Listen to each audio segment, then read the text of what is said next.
Today, we're diving into the fascinating story of how Tunisia literally bet its entire future on tourism. We're going to look at how a nation, once defined by its farms, completely transformed itself using sun, sand, and some seriously ancient history. I mean, it's a huge question, right? But it really gets to the very heart of Tunisia's modern story. It's a story of a deliberate, calculated shift from being a quiet, agricultural nation to a global tourism hotspot. All right, so here's our roadmap. We'll start with that initial big pivot. Then we'll see what made Tunisia such a magnet for tourists. After that, we'll look at the incredible boom that followed, uncover some of the hidden costs, and finally, ask the big question, did this massive gamble actually pay off?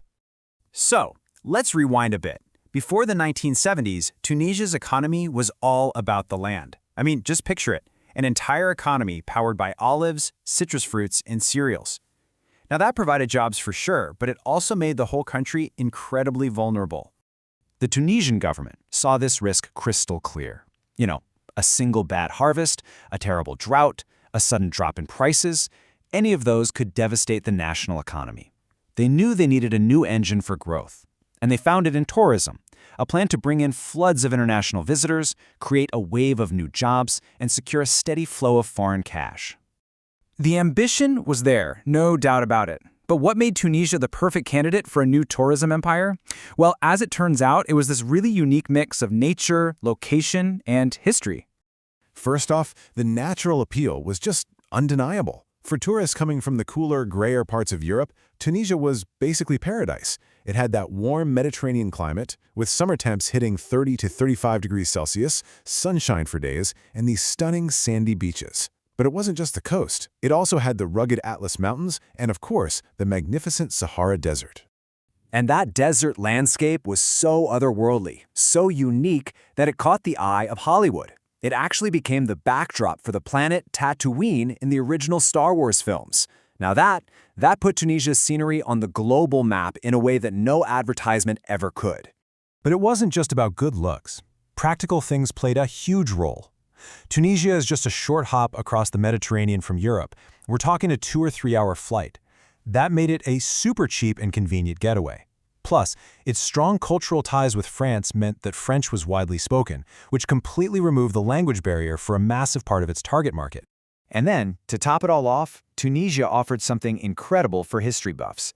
Its past is this rich tapestry woven by Phoenicians, Romans, and Arabs. And that history left behind some truly world-class sites. You could explore the ancient ruins of the powerful city of Carthage, or stand in absolute awe at the massive Roman amphitheater at El Jem, and both are UNESCO World Heritage Sites. This added a whole other layer to the sun and sand vacation. So, with all these advantages lining up, it's really no surprise what happened next. An incredible boom. Tourists started flocking in, and the economic and social impact was nothing short of transformative. Just look at that number. Let that sink in. The tourism sector became a job-creating machine, responsible for around 260,000 jobs, both directly in places like hotels and restaurants, and indirectly through this powerful ripple effect. And that ripple is what economists call the multiplier effect. It's a simple idea, but it's incredibly powerful. Think about it. A tourist buys a handmade rug in a souk, a local market. That money supports the artisan, who then goes and buys food from a local grocer. Or a hotel buys all its vegetables from local farmers, giving them a steady income.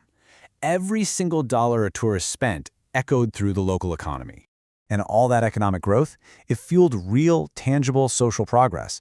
The government suddenly had way more tax revenue to pour into public services. This meant better healthcare and longer life expectancies. It meant more money for schools, which led to higher literacy rates. And crucially, it opened up all these new doors for women, with more girls getting an education and pursuing professional careers. But, and you probably knew there was a but coming, this golden age came with a shadow. The rapid, explosive growth of tourism brought with it a series of hidden costs and eventually a truly devastating crisis. The very thing that drew tourists in, that pristine coast, was suddenly under immense pressure. Rapid, and let's be honest, sometimes poorly managed development led to pollution. Untreated sewage from some hotels damaged marine life, and the sheer volume of construction threatened fragile natural habitats. The promise and the reality were starting to look very different. There was also this economic problem brewing called leakage. See, many of the big hotels and the major airlines, they were owned by international corporations. This meant that a pretty significant chunk of the profits didn't actually stay in Tunisia. It leaked out of the country, which kind of reduced the overall benefit to the local economy. Then, in 2015, the industry's greatest vulnerability was brutally exposed. Two horrific terrorist attacks specifically targeted tourists, first at the Bardo Museum in Tunis, and then, just a few months later, on a beach in Sousse. The impact was immediate and absolutely catastrophic. Tourist numbers just plummeted as governments around the world issued travel warnings. And this really brings us to the core of Tunisia's story. This massive reliance on tourism proved to be a true double-edged sword. It brought incredible prosperity, but it also brought profound fragility. This slide really just lays it all out, plain and simple. On one side, you have these incredible benefits: massive job creation, a diversified economy, real social progress. But on the other side, the costs were severe: environmental damage, profits leaving the country, and this devastating vulnerability that could shut the entire industry down practically overnight. So that leaves us with this final, critical question. Tunisia's journey highlights both incredible potential and immense risk.